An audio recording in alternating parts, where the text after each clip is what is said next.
10 چیزیں ایسی ہیں سننے والے کو اگر بتائی جائیں اور سننے والا اس پر غور کرے اور سوچے تو اللہ تعالیٰ اس کو اس نصیحت سے نفع پہنچاتا ہے۔ 10 چیزیں سن لیں۔ لوگوں کو اللہ کی نعمتیں یاد دلائیے تاکہ وہ اللہ عز و جل کا شکر کریں۔ کس نے دی زمین؟ کس نے دیا آسمان؟ کس نے دولت دی؟ کس نے آنکھ دی؟ یہ ساری نعمتیں اللہ کی دی ہوئی ہیں، اور اگر چاہتے ہو کہ اللہ مزید نعمتیں عطا فرمائے تو قرآن کہتا ہے لئن شکرتم لازیدنکم، تم شکر کرو اللہ تمہیں زیادہ عطا فرمائے گا۔ اور جتنی تکلیفیں آتی ہیں، توجہ چاہوں گا یہ جملہ پوری تقریر یاد رہے یا نہ رہے لیکن اس کو یاد رکھیے گا، جتنی بھی تکلیفیں آتی ہیں وہ ساری تکلیفوں کا سب سے پہلا سبب ناشکری ہے۔ سب سے پہلا سبب، اس کے پاس یہ میرے پاس یہ نہیں، وہ یہاں میں بس یہی سب چلتا ہے۔ اور اس کو میں قرآن سے سمجھا دوں، اللہ فرماتے ہیں ما یفعل اللہ بعذابکم ان شکرتم، اللہ تم کو عذاب دے کر کیا کرے گا اگر تم شکر کرو۔ نادانو، تم شکر نہیں کرتے اس لیے تم تکلیف میں گرفتار ہو، شکر کرو تو اللہ تمہیں زیادہ عطا فرمائے گا۔ نعمتوں کو یاد کرو، یہ ہوا بغیر پیسے کے مل رہی ہے، آکسیجن بغیر پانی مل رہا ہے، یہ نعمتیں کون دینے والا؟ اللہ دینے والا۔ اب اس کی نہ سنے تو کس کی سنے؟ یہاں علماء تشریف فرما ہے، طلباء تشریف فرما ہے، ایک بہت حکمت کی بات بتاؤں، اللہ عز و جل نے جبرن کسی کو نہیں کہا کہ مجھے مانو، توجہ چاہوں، جبرن نہیں کہا کہ مجھے اللہ مانو۔ اللہ نے عقل عطا فرمائی، انسان کے پاس تو عقل ہے نا، جانور کے پاس نہیں، انسان کے پاس تو عقل ہے نا، اللہ نے عقل دے دی، عقل دے دی۔ کافروں کو بھی اللہ نے نہیں فرمایا کہ جبرن مجھے خدا مانو، اس نے جبرن نہیں فرمایا، اس کو روزی دے رہا ہے، پانی دے رہا ہے۔ سورج نکلتا ہے تو تھوڑی مسلمانوں پر نکلتا ہے، سب پر نکلتا ہے کہ نہیں نکلتا؟ بارش برستی تو سب فائدہ اٹھاتے ہیں، آکسیجن سے سب فائدہ اٹھاتے ہیں، مسلم اور نان مسلم، اللہ کو ماننے والے اور نہ ماننے والے۔ اے اللہ، جب تو اتنا سب کچھ دے رہا ہے تو اپنے آپ کو منواتا کیوں نہیں ہے جبرن؟ تو اللہ فرماتے ہیں میں نے عقل دی اور یہ ساری چیزیں عطا کی تاکہ عقل سے بندہ سوچے تو صحیح، میں اس کو نہیں مانتا پھر بھی مجھے روزی دے رہا ہے، پھر بھی مجھے آکسیجن دے رہا ہے، پھر بھی مجھے پانی دے رہا ہے، کون ہے یہ سب دینے والا؟ کون ہے؟ اب جب وہ عقل کا استعمال کرے گا تو پھر اس کا وجدان کہے گا کوئی تو ہے جو مجھے دے رہا ہے، وہی دینے والی ذات کا نام اللہ ہے، اللہ ہے۔ تو جبرن اللہ نے نہیں منوایا، نعمتیں دی۔ دیکھو ان نعمتوں کو، کون ہے یہ نعمتیں دینے والا؟ کون ہے ہوائیں چلانے والا؟ کون ہے سورج کو پیدا کرنے والا؟ تلاش کرو، جب تم دیکھو گے تو تمہیں وہی ذات نظر آئے گی جسے ہم اللہ عز و جل کہتے ہیں۔ تو اللہ کی نعمتوں کا شکر ادا کرو، دکھ اور تکالیف کا ثواب بتائیں تاکہ صبر کریں۔ اب بخاری شریف کی ایک حدیث سنا دوں تاکہ آپ سمجھیں، میرا ایک ٹاپک ہے انشاءاللہ میں اس پر مطالعہ کر رہا ہوں، ہر دکھ میں ایک نعمت، میرا موضوع ہے انشاءاللہ، پھر کبھی میں عرض کروں گا قرآن و حدیث کی روشنی میں۔ ہر دکھ کے پیچھے ایک نعمت چھپی ہوئی ہے، کوئی دکھ ایسا نہیں۔ تو اب یہاں فرمایا گیا کہ لوگوں کو نصیحت کرو، کس طریقے سے؟ اپنے بچوں کو، گھر والوں کو، دوستوں کو، سامعین کو یہ نصیحت کرو، اللہ کی نعمتیں یاد دلاؤ، کتنی نعمتیں اللہ نے دی، زمین، آسمان، چاند، سورج، تاکہ ان کے اندر شکر کا پیدا ہو اور اس کا رابطہ اپنے رب قدیر سے مضبوط ہو جائے۔ دوسری چیز، دکھ اور تکالیف کا ثواب بتائیں تاکہ صبر کریں۔ آپ کو بتاؤں،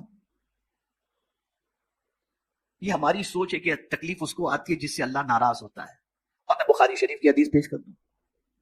یہ حدیث تو آج تک آپ نے سنی ہوگی کہ من یرید اللہ خیرا یفقہہ فی الدین، اللہ جس بندے سے بھلائی کا ارادہ فرماتا ہے اسے دین کی سوجھ بوجھ عطا کر دیتا ہے۔ لیکن آج بخاری شریف کی ایک حدیث اور سنا دو، اللہ جس بندے سے بھلائی کا ارادہ کرتا ہے اس کو مصیبت میں گرفتار کر دیتا ہے۔ من یرید اللہ بہ خیرا یصب منہ اور یصب منہ یصب منہ، اللہ جس بندے کا، کما قال، اللہ جس بندے سے بھلائی کا ارادہ فرماتا ہے اس کو مصیبتوں میں گرفتار کر دیتا ہے۔ اس لیے کہ مصیبت پر صبر کرنے کا جو اجر ہے وہ کسی عمل کا اجر ہے ہی نہیں، اور صبر کرنے والے کو انسان سلام کرے یا نہ کرے، فرشتے قیامت کے دن سلام کریں گے اور کہیں گے سلام علیکم بما صبرتم فنعم عقبی الدار۔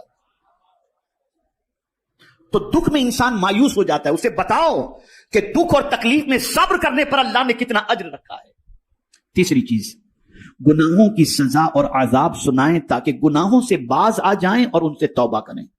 وہ لوگ جو گناہوں میں ڈوبے ہوئے ہیں ان کو بتاؤ کہ گناہوں کا عذاب کیا ہے اور گناہوں کی وجہ سے اللہ عز و جل کیا سزا عطا فرمانے والا ہے تاکہ بندہ اس سے بچنے کی کوشش کرے۔ اسی طریقے سے ہمارا سب سے بڑا دشمن کون ہے؟ تو قرآن کہتا ہے ان الشیطان للانسان عدو مبین کہ بے شک شیطان انسان کا کھلا ہوا دشمن ہے.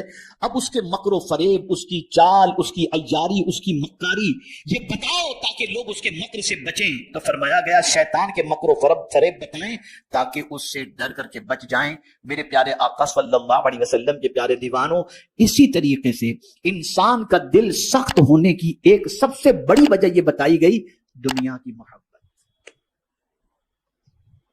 یہ جس دل میں پیدا ہو جائے وہ بہت سخت دل ہو جاتا ہے، اتنا سخت دل ہو جاتا ہے کہ پھر کسی کے قتل پر بھی آمادہ ہو جائے گا، کسی کا مال کھانے پر بھی آمادہ ہو جائے گا، اور بڑھتے بڑھتے یتیم کا بھی کھا جائے گا، مسکین کا بھی کھا جائے گا، بیوہ کا بھی کھا جائے گا، سب کا کھا جائے گا. یہ ہے دنیا کی محبت. ایسے انسان کا دل بہت سخت ہو جاتا ہے. اسی لیے حضور صلی اللہ علیہ وسلم نے صحابہ کے قلب کا جو تزکیہ فرمایا اس میں سب سے پہلے حب دنیا کو ان کے دل سے نکالا. تو فرمایا گیا دنیا کی بے ثباتی اور بے وفائی سمجھائیں تاکہ اس میں دل نہ لگائیں لوگ. بتاؤ یہ دنیا ختم ہونے والی ہے، دنیا پرماننٹ رہنے والی ہے، دنیا پرماننٹ رہنے والی ہے. ایک سور میں ساری دنیا ختم، سب فنش ہو جائے گا.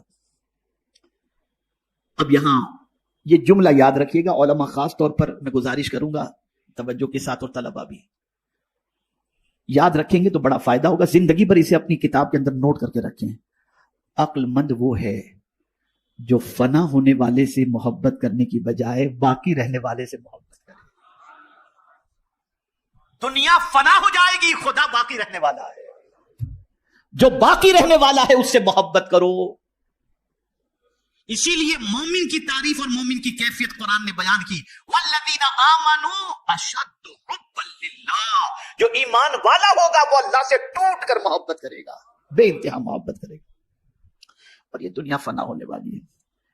چھٹی چیز، موت کو ہر وقت یاد رکھا جائے تاکہ روانگی کی تیاری جاری رکھی جا سکے.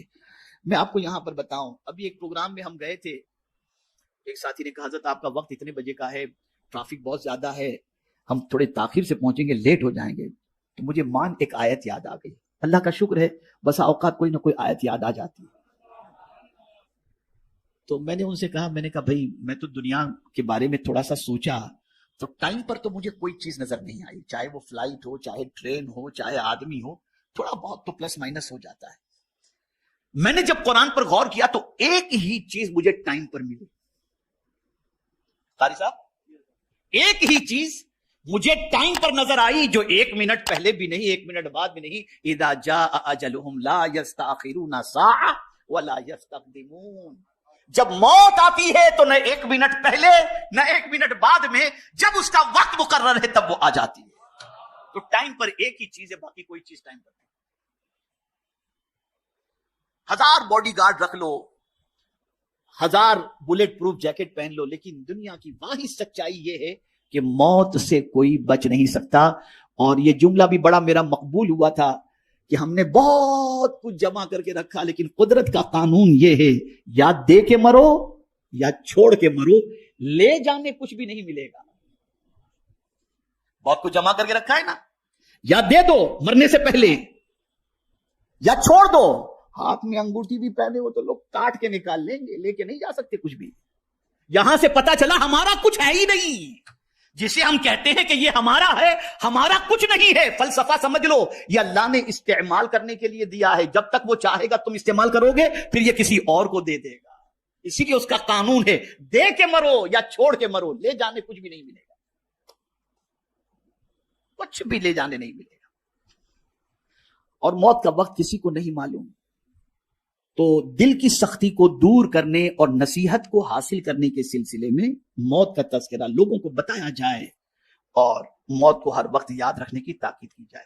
اسی طریقے سے 7ویں چیز، قیامت کو زیادہ سے زیادہ یاد دلایا جائے تاکہ اس کے لیے زیادہ راہ جمع کیا جا سکے. لوگوں کو بتایا جائے قیامت ایک دن ہے، آخرت کا دن ہے، وہاں کیا چیز کام آئے گی اس کو بتاؤ، وہاں کی سچویشن کیا ہوگی اس کو بتاؤ، وہاں کون کس کے کام آئے گا بتاؤ. میری ایک کتاب خریدیے گا مکتب سے، محشر میں حضور کہاں ملیں گے. کوئی نہیں ملے گا، کسی کا پتہ نہیں، لیکن حضور کا پتہ معلوم ہے. حضور نے خود بتا دیا میں کہاں ملوں گا، اور کہاں ملیں گے؟ جہاں سخت حاجت ہے وہاں مصطفیٰ پیارے تشریف فرما گے۔ پل صراط پر ملیں گے، میزان پر ملیں گے، حوض کوثر پر ملیں گے۔ یا رسول اللہ آپ کی عظمتوں پر قربان کہ جن کوئی بھی مصیبت ایسی نہیں جس کے حل کے لیے آپ پہلے سے موجود نہ ہوں۔ یہ مصطفیٰ جان رحمت صلی اللہ علیہ وسلم۔ اور سب سے بڑی شان جو ہے نا حضور کی، اگر کچھ بیان نہ بھی کی جائے، صرف ایک شان بیان کی جائے، وہ شان محبوبیت۔ ہماری صاحب توجہ چاہوں گا، اعلیٰ حضرت نے اس کو بہت فوکس کیا، ہر شان اپنی جگہ پر ہے، لیکن اللہ کی بارگاہ میں جو محبوبیت کا مقام ہے وہ اس سے بڑھ کر۔ تو اعلیٰ حضرت کیا اٹھے، یار محبوب میرے آقا اللہ کے کتنے محبوب ہیں تم جانتے ہو؟ میں تو مالک ہی کہوں گا، اتنے محبوب، میں تو مالک ہی کہوں گا کہ وہ مالک کے حبیب، یعنی محبوب و محب میں نہیں میرا تیرا۔ اگر مولا نے سورج غروب کر دیا، محبوب نے اشارہ کیا، سورج پلٹ کر آ گیا، تو محبوب سے نہیں فرمایا میں نے ڈبا دیا تو نے نکالا کیوں؟ اس لیے کہ محبوب محبوب ہے، میں تو مالک ہی کہوں گا کہ وہ مالک ہے، یعنی محبوب و محب میں نہیں میرا تیرا۔ تو قیامت میں حضور کام آئیں گے صلی اللہ علیہ وسلم۔ تو اس موقع کی کیفیت کو بتاؤ، وہاں کے حالات کہ کوئی کسی کے کام نہیں آئے گا۔ اور خاص طور پر میں دو چیزوں کا ذکر کر دوں، یوم لا ينفع مال ولا بنون، قیامت کے دن نہ مال نفع پہنچائے گا، نہ بیٹے نہ اولاد نفع پہنچائے گی، الا من اتى الله بقلب سلیم۔ دیکھیے بات قلب کی آ گئی، جو اپنا سلامتی والا دل لے کر کے آئے گا، یہ دل قیامت میں اس کو نفع پہنچائے گا۔ تو دل اگر سخت ہو جائے تو اللہ خیر فرمائے، اللہ خیر فرمائے، اس دل کی سختی سے اللہ خیر فرمائے۔ آٹھویں چیز، دوزخ کے عذاب کے حالات بتائے جائیں تاکہ ان سے بچ سکیں۔ اب پہلے ہی میں نے عرض کر دیا فویل للقاسیۃ قلوبہم، ویل، یہ ویل کیا ہے؟ خرابی کے معنی بھی، اور ایک اعتبار سے ویل جہنم کی اس وادی کا نام ہے جس سے جہنم بھی دن میں 70 مرتبہ پناہ مانگتا ہے۔ تو جس کا دل سخت ہو جائے، جس کے دل پر اللہ اور اس کے رسول کی باتوں کا اثر نہ ہو، اسے ڈرنا چاہیے اپنے ٹھکانے کے بارے میں۔ 9ویں چیز، بہشت کی نعمتیں سنائی جائیں تاکہ انہیں رغبت ہو۔ جنت کی بہاروں کے بارے میں بتایا جائے، کیا کیا جنت، شرابن طہورا۔ سب سے بڑی چیز تو یہ کہ یہاں تو یار کہیں بیٹھو تو کوئی اچھی بات، کوئی اس نے آپ کے بارے میں یہ کہا، فلاں نے یہ کہا، tension tension tension tension tension. جنت ایسی جگہ ہے وہاں کوئی ٹینشن نام کی چیز ہے ہی نہیں، کوئی ٹینشن کی بات نہیں۔ آدمی چاہتا ہے کہ دنیا میں میری تمنا پوری ہو، توجہ چاہوں گا اس جملے پر، آدمی چاہتا ہے دنیا میں میری تمنا پوری ہو۔ اللہ فرماتے تو دنیا میں جو چاہتا ہوں وہ تو کر، جنت میں تو جو چاہے گا میں وہ کروں گا۔ تو ہماری تمنا پوری ہونے کی جگہ دنیا نہیں جنت ہے۔ وَلَكُمْ فِيهَا مَا تَشْتَهِي أَنفُسُكُمْ وَلَكُمْ فِيهَا مَا تَدَّعُونَ، جو چاہو گے اللہ تمہیں عطا، اور کوئی محنت بھی نہیں کرنی، کمانے بھی نہیں جانا، خیال ہوا کہ یار یہ مل جائے تو فوراً سامنے آ جائے، یہ قیامت۔ آخری بات، ہر بات کو خوف و رجا کے درمیان رکھا جائے، یعنی کبھی اللہ تعالیٰ کی عظمت و ہیبت کا تصور دلایا جائے تاکہ اس کا خوف دل میں پیدا ہو، کبھی اللہ کی رحمت اور مہربانی بتائی جائے تاکہ اس سے امید ہو۔ جو پند و نصیحت 10 امور پر مشتمل ہو تو اہل ایمان کو اس سے بہت بڑا فائدہ ہوگا۔ یہ 10 باتیں ایسی ہیں کہ اگر ایمان والے کے سامنے یہ 10 باتیں رکھی جائیں تو ایمان والے کو فائدہ پہنچے۔